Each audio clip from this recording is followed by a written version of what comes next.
मुंबई नाशिक महामार्गावर कसारा घाटात उंटदरी परिसरात दाट धुक्याची चादर, वाहन चालकांची धुक्यातून वाट काढताना कसरत।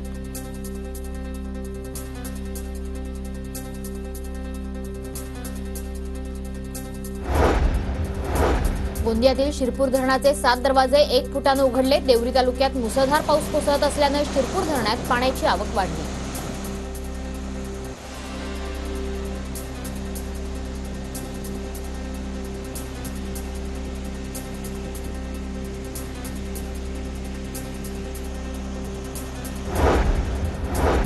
पुणे शहराच्या पूर्व भागातील काही पेठा आणि लगतच्या परिसरात पाणी पुरवठा गुरुवारी बंद राहणार।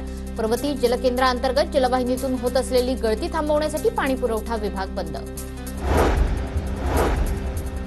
जुनी पेन्शन योजनेसंदर्भात संघर्ष सुरू आहे। सरकार जुनी पेन्शन योजनेबाबतीत अतिशय निष्क्रिय, खासदार प्रणिती शिंदे यांची टीका।